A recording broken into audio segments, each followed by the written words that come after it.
178 number حدیث بھی اسی زمرے میں آتی ہے۔ ابو سعید خدری رضی اللہ تعالیٰ عنہ روایت کرتے ہیں کہ نبی کریم صلی اللہ علیہ وسلم نے ایک انصاری کو بلایا اور وائے تو ان کے سر سے پانی ٹپک رہا تھا، تو انہوں نے دیکھ کر نبی کریم صلی اللہ علیہ وسلم نے فرمایا شاید ہم نے تمہیں جلدی میں بلوا لیا۔ انہوں نے کہا جی ہاں۔ تب نبی کریم صلی اللہ علیہ وسلم نے فرمایا جب کوئی جلدی کا کام آ پڑے یا تمہیں انزال نہ ہو، یعنی صحبت کرنے کے بعد، تو تم پر وضو ہے، یعنی غسل ضروری نہیں ہے۔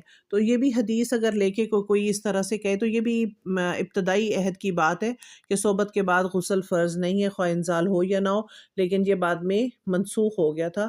تو صحیح طور پہ جو ہے وہ صرف ایک اس حدیث کو لے کے تو ہم یہ نہیں کہہ سکتے کہ اگر آپ نے صحبت کی ہے انزال نہیں ہوا تو آپ صرف وضو کریں گے۔ یہ والی بات جو ہے بعد کی حدیث میں ہمیں پتہ چلے گا کہ غسل لازمی ہوتا۔ سبحانک اللہم و بحمدک نشہد ان لا الہ الا انت نستغفرک و نتوب الیک۔